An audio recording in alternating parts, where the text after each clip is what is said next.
Oi, oi, tudo bem com você? Seja muito bem-vindo e bem-vinda. Para você que ainda não me conhece, eu sou Elissandra da Mata, sou fundadora do Instituto RH na Prática e da RHP Consultoria.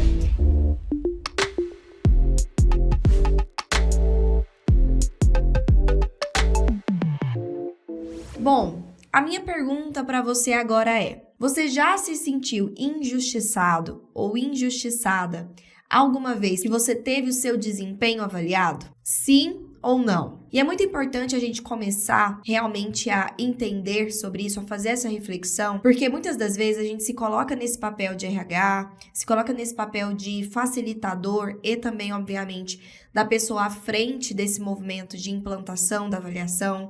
E óbvio que a gente está pensando no que é melhor para todo mundo, a gente pensa, só que somente pensar que a gente quer o melhor para todos e somente ter boas intenções de que aquilo vai ser bom para todos não significa que aquilo realmente vai ser bom para todos. Então, se colocar no lugar dessa pessoa avaliada e pensar: o que é melhor? É eu não ser avaliado ou é eu ser avaliado de uma forma injusta? Eu receber uma avaliação em tópicos que são injustos. Isso tudo é uma linha muito tênue, porque o prejuízo de você implantar alguma coisa errada, sem metodologia, com base errada, esse prejuízo, ele muitas das vezes é maior do que você deixar as coisas como elas estão.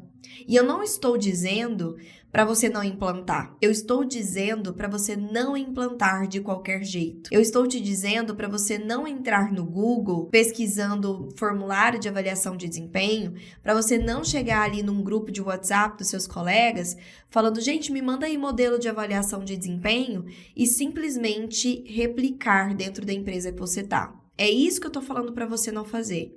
Porque se você fazendo isso, a gente vai entender ao longo dessa aula o quanto você está colocando todo o processo de construção, não só da sua credibilidade, da credibilidade do RH, mas também o processo de construção da autoestima desse colaborador, você está colocando em risco. E é exatamente o contrário o nosso trabalho.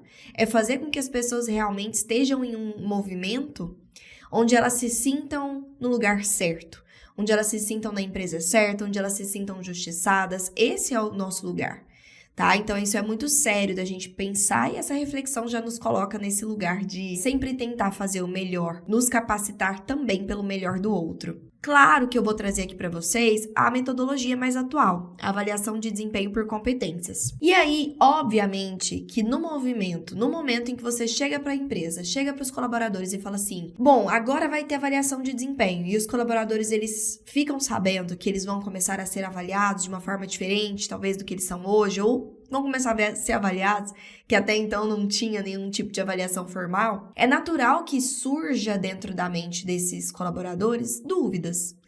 Que tipo de dúvidas? Será que meu gestor está preparado para avaliar? Quais vão ser os critérios que ele vai me avaliar? Vão ser critérios justos?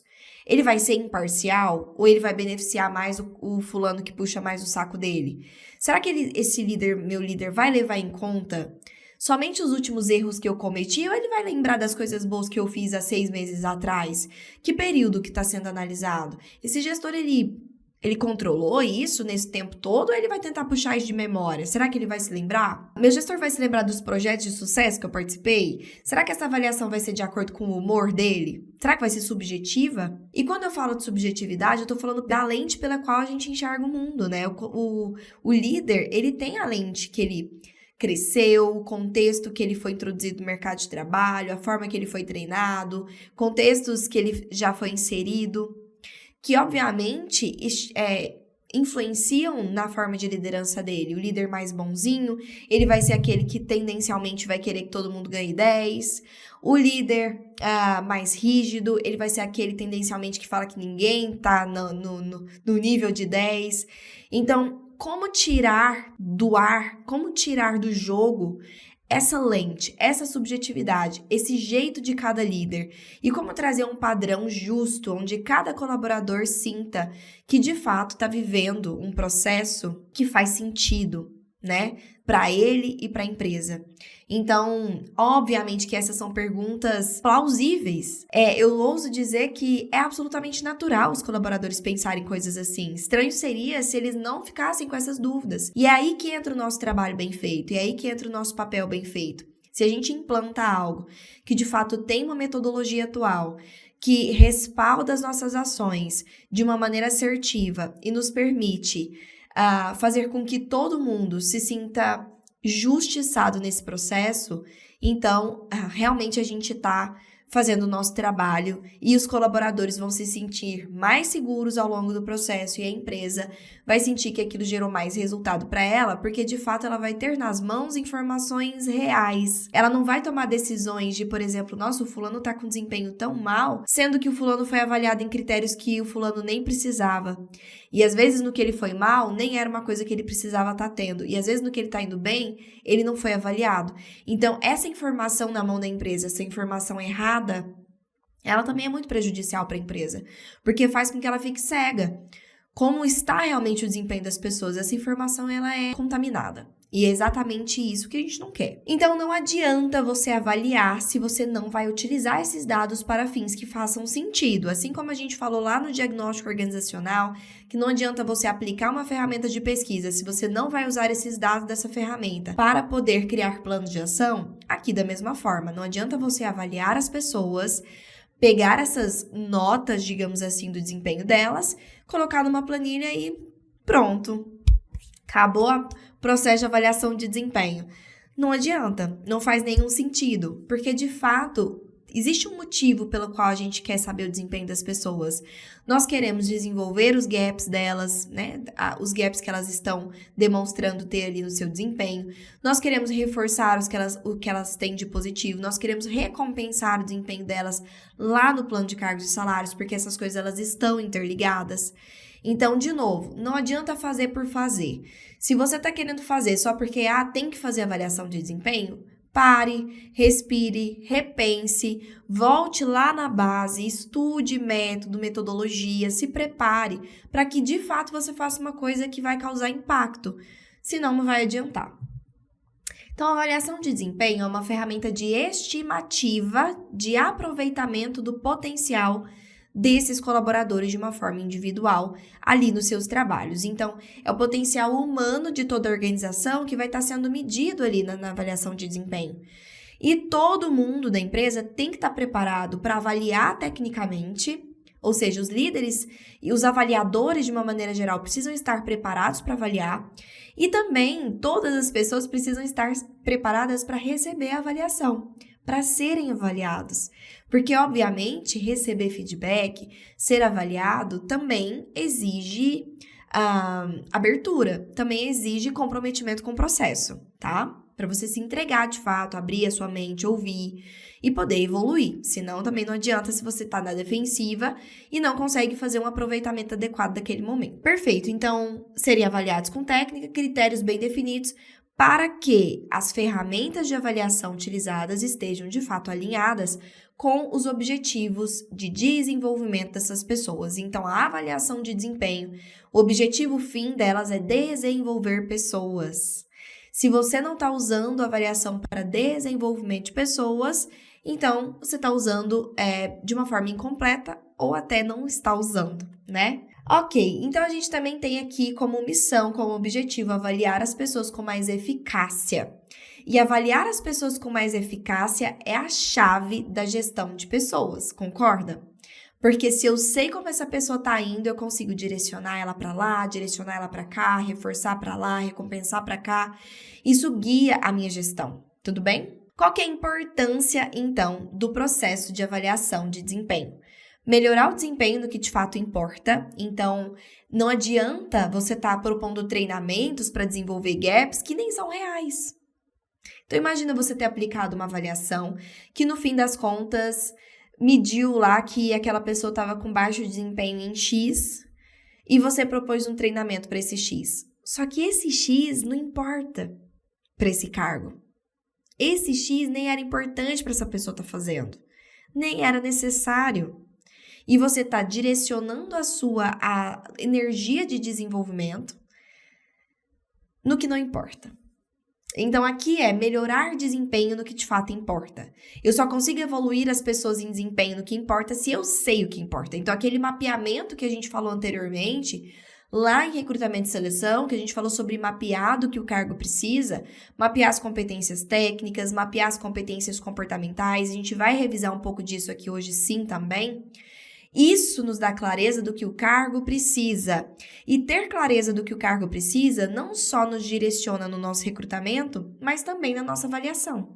Porque se eu recruto as pessoas por esses critérios, eu também devo avaliá-las sob os mesmos critérios. Porque esses são os critérios exigidos para este cargo. Estes são os pontos importantes de entrega para este cargo. Maravilha! Então, além disso, estimular a comunicação interna e cultura de feedback. Se você tem um processo de avaliação de desempenho, você não deixa a Deus dará quando o líder quiser dar um feedback. Não, você estipula uma cultura de feedback, você estipula um processo, uma rotina de avaliação, não só os ciclos de formalização, mas também treina esses líderes para que entre ciclos de formalização, de avaliação, que são os preenchimentos dos formulários oficiais, também ocorram movimentos e momentos de feedbacks informais, digamos assim. Então, você consegue estipular uma cultura onde isso se torna parte do movimento de relação entre líder e liderado. Identifica gaps dessas competências, então, onde essas pessoas estão precisando melhorar.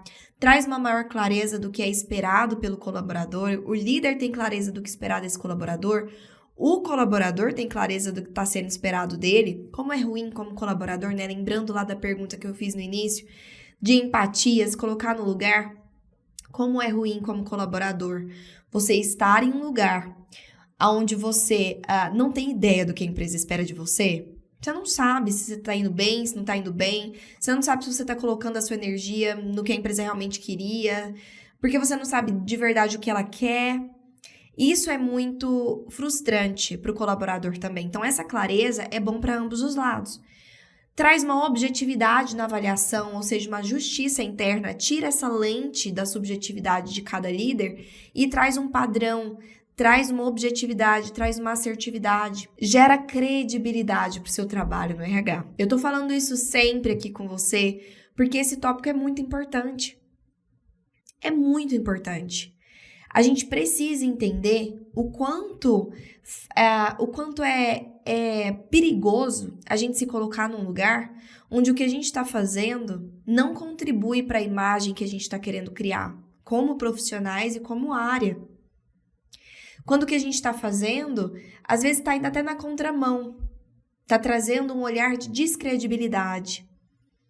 Então, é muito relevante você pensar que fazer um movimento desse vai beneficiar colaboradores, vai beneficiar a empresa, mas principalmente vai estar trazendo para você um posicionamento de referência, uma construção de imagem, de relevância, de especialidade, de um profissional, de fato, um profissional que sabe do que está falando, do que está fazendo, traz esse olhar de valorização, né, do outro com o nosso trabalho. Quais são as consequências de você não aplicar um processo de avaliação de desempenho que de fato funcione? Gera dúvida nos colaboradores, então, lá vem mais uma avaliação, será que vai ser justo? Será? Nossa, gera dúvida, gera descredibilidade, desconfiança, mal-estar, clima ruim, e é tudo que a gente não quer quando a gente está falando de implantação de um projeto de recursos humanos, né, minha gente? Injustiça interna de privilegiar mais uns do que outros.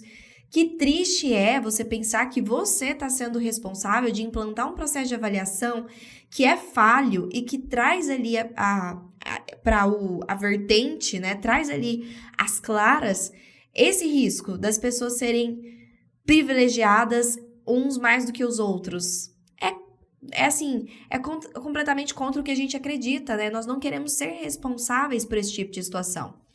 Não avalia pontos importantes que não foram avaliados, porque pior não, igualmente ruim do que você avaliar uma coisa que não precisava e talvez dar uma nota ruim para a pessoa em cima de algo que ela não precisava, é você deixar de avaliar algo importante, que ela está entregando. Então, olha só, né? Você avalia pontos que não eram necessários e ainda deixa de avaliar pontos necessários.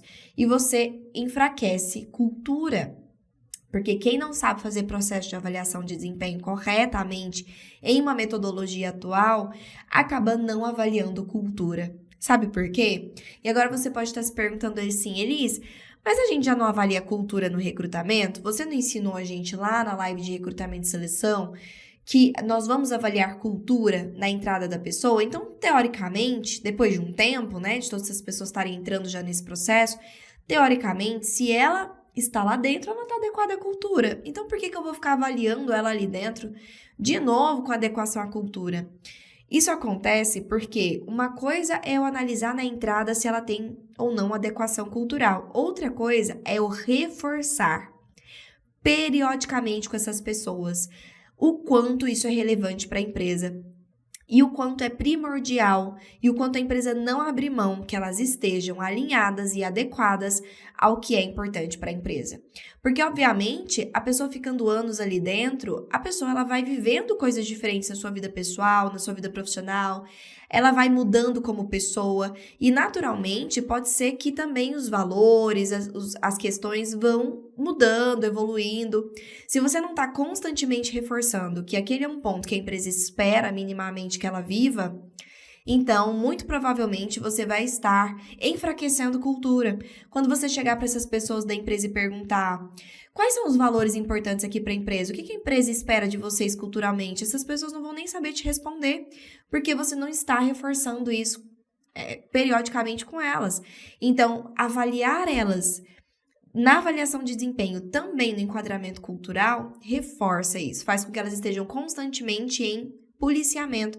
Nossa, eu não posso fazer isso, eu devo fazer isso, porque isso é importante para a empresa e eu vou ser avaliado nisso. Então, agora vamos para os erros. Quais são os erros que normalmente os profissionais de RH eles cometem, tá? Na avaliação de desempenho? Usar o mesmo formulário para todos os cargos. E aí, esse é bem parecido com o erro que a gente comete lá no recrutamento e seleção, de usar as mesmas perguntas, usar um roteiro de perguntas para todos os cargos. Assim como lá eu comentei com vocês que não fazia sentido fazer as mesmas perguntas para todos os cargos, justamente porque são cargos diferentes, que pressupõem atividades diferentes e que obviamente vão requerer técnicas e comportamentos diferentes, aqui é a mesma ótica. São cargos diferentes. Se eu mapeei que são aquelas competências comportamentais e técnicas que aquele cargo precisa, eu não só vou usar isso no recrutamento, como eu vou usar aqui na avaliação. Então, essas pessoas têm que ser avaliadas também em cima dos seus cargos. Percebem como isso é muito mais assertivo? Eu vou ser avaliado no cargo de coordenadora de RH, por exemplo, em cima do que é exigido para o cargo de coordenação de RH, comportamentalmente e também tecnicamente. O outro vai ser avaliado em cima do cargo dele. Nós não vamos ser avaliados nas mesmas coisas, porque de fato nós não precisamos entregar as mesmas coisas. E isso então faz eu me sentir mais aliviado. E isso faz com que a empresa também tenha acesso a informações mais reais de como está o desempenho dessa pessoa naquele cargo, no que de fato importa para aquele cargo. Perfeito, então copiar modelos prontos, né? Até já dei um spoiler sobre isso, a gente falou sobre isso no início dessa aula, mas reforçando, me dá aí um modelo de avaliação de desempenho, pessoal, e aí você pega esse modelo pronto e replica dentro da sua empresa, sem nem saber que metodologia esse formulário segue, se aqueles critérios que foram colocados lá fazem sentido. Normalmente você replica o mesmo formulário para todos os cargos, então já está errado aí no primeiro erro.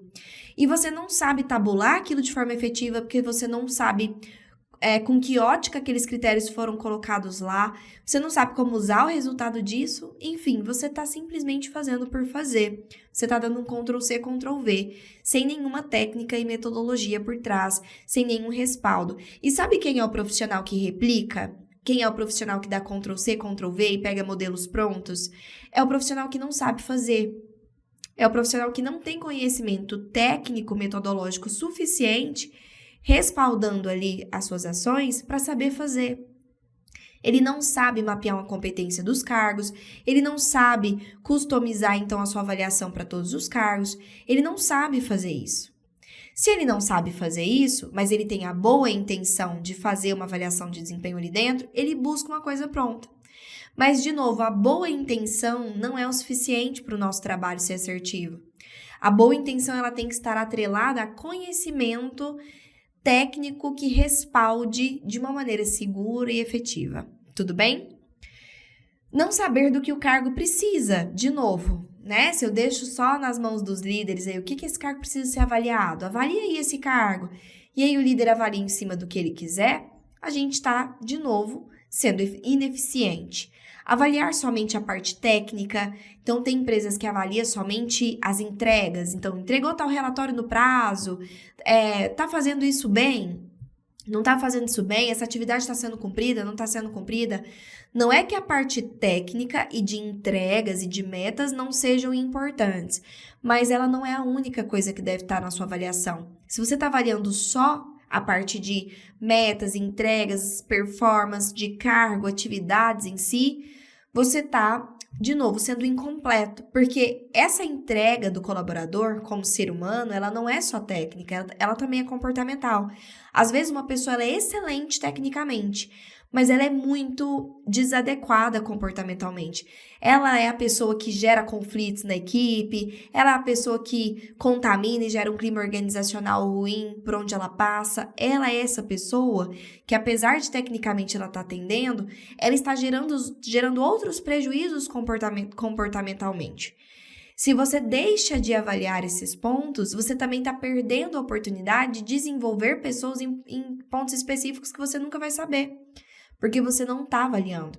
Então, pode ser que tenha uma pessoa que está indo mal ali, talvez, nas entregas dela de emissão de notas fiscais, está tendo muita desatenção, porque ela é uma pessoa que não tem foco, ela não tem a atenção, né, que é esse comportamento desenvolvido. Se ela não tem esse comportamento desenvolvido e você nunca avaliou isso, você não sabe.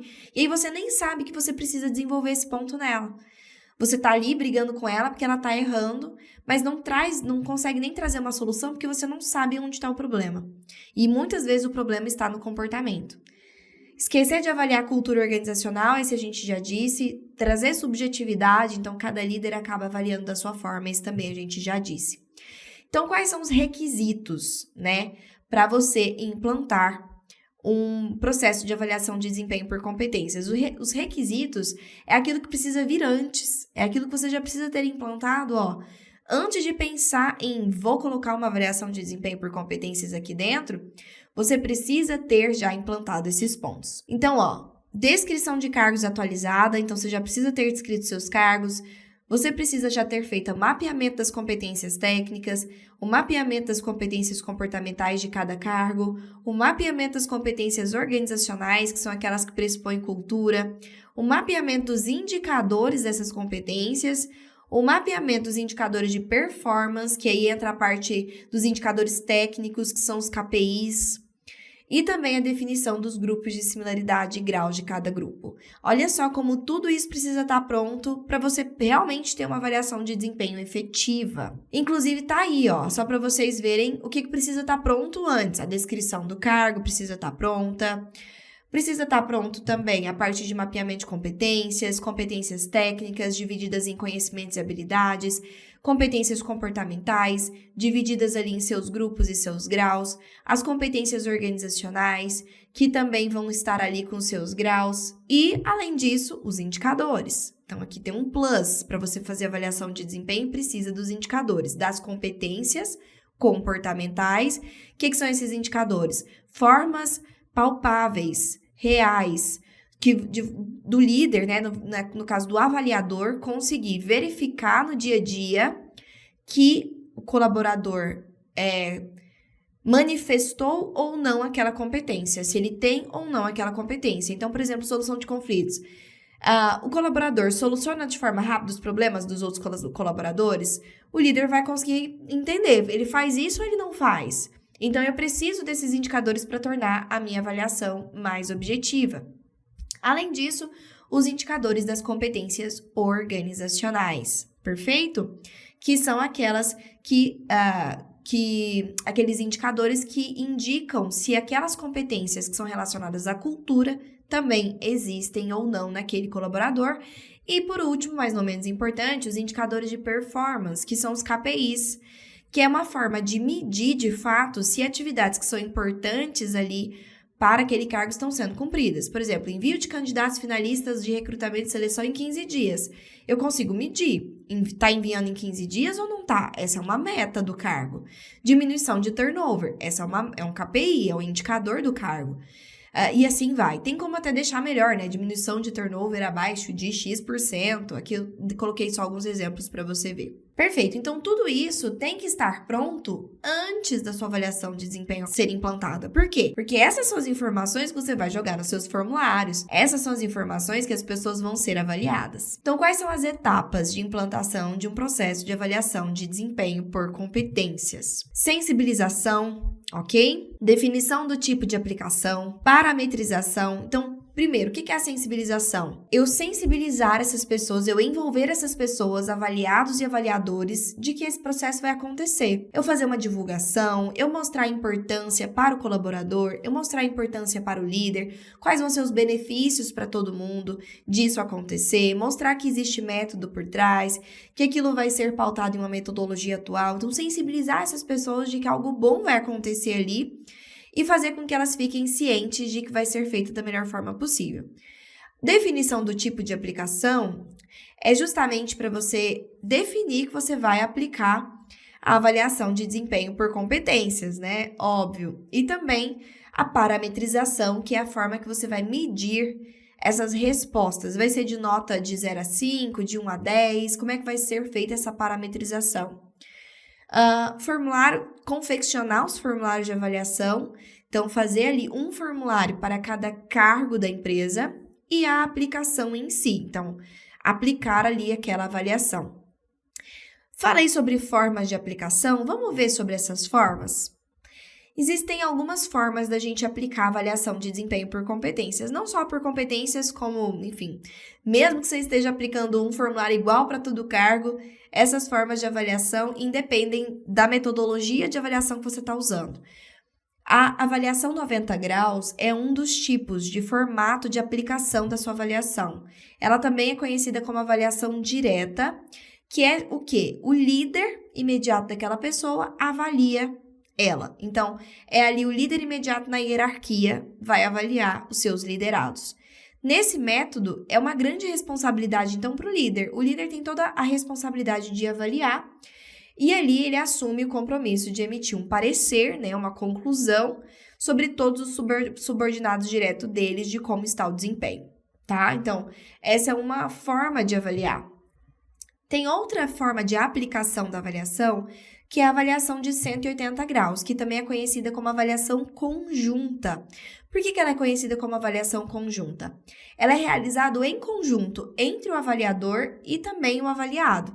Então, líder e liderado sentam e, em conjunto, eles vão discutir os tópicos que estão ali naquele momento de avaliação, naquele formulário. Então, vão avaliar a ferramenta de avaliação ao mesmo tempo e vão discutir ali entre eles um consenso. Então, enquanto o líder vai virar e falar assim, olha, nesse ponto aqui, eu acho que você, né, pode melhorar por conta disso e disso, trazer fatos, dados, teve aquela situação, teve aquela outra, nesse indicador aqui você não tá tão bem, se lembra daquele dia que isso aconteceu? E o colaborador também pode trazer fatos. Eu me lembro sim, não, realmente, nesses pontos eu concordo. Mas também teve aquela outra situação que eu acredito que eu já mostrei, que eu já ando melhorando nisso. Talvez, você possa encarar isso como uma evolução, porque de fato é uma coisa que eu tô me esforçando. Lembra que daquela vez eu já diminuí aquele erro X e o líder pode, falar, nossa, realmente, eu não tava me lembrando disso, vamos então entrar num consenso. Então, é uma discussão madura e entrar em um consenso que faz sentido para ambos. Nesse caso, exige que a empresa já tenha uma cultura de avaliação. Então, não dá para, de cara, primeira vez que você está implantando avaliação de desempenho, a primeira vez que as pessoas vão ser avaliadas, ou ainda, pelo menos a primeira vez que isso vai ser feito de forma organizada, de uma forma estruturada, não dá para você colocar um tipo de avaliação dessa de cara. Pelo menos não é o indicado. Porque a maior parte das empresas que ainda não tem essa cultura de avaliação, ainda não tem uma maturidade de avaliação, tanto de de discutir, de entrar em consenso, né? Então, é importante que você entenda que vai ser uma evolução. E aí, a próxima evolução, digamos assim, que é o maior foco, né? Digamos, o ideal para que exista a aplicação dentro de uma empresa é a avaliação 360 graus, que é uma técnica na qual os participantes ali, né, da empresa recebem simultaneamente feedbacks de várias pessoas, de superiores, de pares, de subordinados, de clientes internos, até muitas das vezes de clientes externos, de fornecedores, se assim a empresa quiser, ok? Então, ela vai ser avaliada por vários ângulos. E, obviamente, isso exige um nível muito maior até de maturidade do que o de 180 graus. Porque eu, como líder, não posso ficar com raiva do meu subordinado, eu não posso ficar com raiva do meu par, eu não posso ficar com raiva do fulano do outro departamento, entendeu? Então, exige um grau maior de maturidade. Mas é o ideal, porque, de fato, a gente consegue ter uma noção do nosso desempenho sob várias óticas de pessoas que, entre aspas, consomem o nosso desempenho de formas diferentes. Clientes internos que têm contato com o nosso trabalho por óticas diferentes e até mesmo com atividades do nosso trabalho diferentes, com etapas e partes do nosso trabalho diferentes. Então, é como se eu conseguisse ter a maior clareza de desempenho nesse nível de avaliação. Só que, de novo, o avaliador tem que ter uma visão sistêmica, tem que se certificar de que as pessoas envolvidas na avaliação foram preparadas para fazer esse tipo de avaliação e para receber esse tipo de avaliação. E, óbvio, esse tipo de avaliação deve ter o objetivo a ser alcançado pelas empresas, mas requer maturidade. Então, a minha sugestão é uma evolução, que você comece pela de 90 graus, quando perceber, né, que já existe uma maturidade maior, já existe uma cultura de avaliação, as coisas já estão rodando de uma maneira bem mais tranquila. E aí você faz, então, o upgrade para os 180 graus. Já tá tranquilo, essas pessoas já estão maduras, já estão conseguindo discutir, entrar no consenso, já perceberam o quanto esse processo é legal, faz sentido, é maduro. Aí sim, o upgrade para o 360 graus. Tudo bem? Olha só como fica mais ou menos o padrão do nosso formulário de avaliação de um cargo no final de todo esse processo aí de conclusão. Você vai ter a parte de avaliação das competências comportamentais, com seus indicadores, o conceito com as suas competências, o conceito dessa competência, os indicadores dessa competência, o nível, né, o grau que era requerido e o grau atingido desse colaborador, e aí vai calcular automaticamente o desempenho. Aí vem as competências organizacionais, que é a parte do formulário que vai avaliar as competências organizacionais com seus indicadores, o nível requerido. Aí o líder, né, ou o avaliador vai colocar o nível atingido e vai ter ali o percentual de desempenho daquele colaborador. E a performance do cargo, que é justamente os KPIs, onde você vai colocar ali quais são os indicadores de performance, com o seu nível requerido, seu nível atingido e o seu desempenho, com a parametrização específica para cada um, de uma maneira bem assertiva e objetiva. Percebam o quanto a gente comete erros que nos afastam, às vezes, do que a gente quer viver, mas sem saber que a gente realmente está errando, ou sem saber que existe algo melhor que a gente poderia estar fazendo. E a partir desse momento, desver isso não é mais possível. Você vai ter que tomar uma decisão, ou continuar fazendo da forma que você está fazendo, e obviamente, né, assumindo também as consequências disso, todas elas que nós falamos aqui nessa aula, ou entender que existe algo além, existe algo a mais que você pode fazer por você, pela empresa e pelo colaborador. Então, após a aplicação da avaliação de desempenho, você vai tabular, vai fazer um plano de desenvolvimento por competências, né? Ali o líder e o liderado já vão fazer um plano de desenvolvimento individual de competências, depois você vai tabular essas informações e vai apresentar os resultados para a empresa. E como você vai apresentar esses resultados para a empresa? Claro, também de uma maneira muito profissional, com um relatório mostrando por departamento como é que está. Então, departamento financeiro, a média ali de desempenho do departamento financeiro foi tanto, qual foi a conclusão, qual foi ali o gap, então, da área, né? Ali, recursos humanos, a mesma coisa, logística, compras, coloquei exemplos de departamentos, mas obviamente você vai usar os da sua empresa, né? Então, percebem como isso aqui de fato faz com que tudo que você fez até o momento ganhe voz, ganhe credibilidade, ganhe o olhar, ganhe a valorização dessa empresa. Um beijo no seu coração e a gente se vê na próxima live.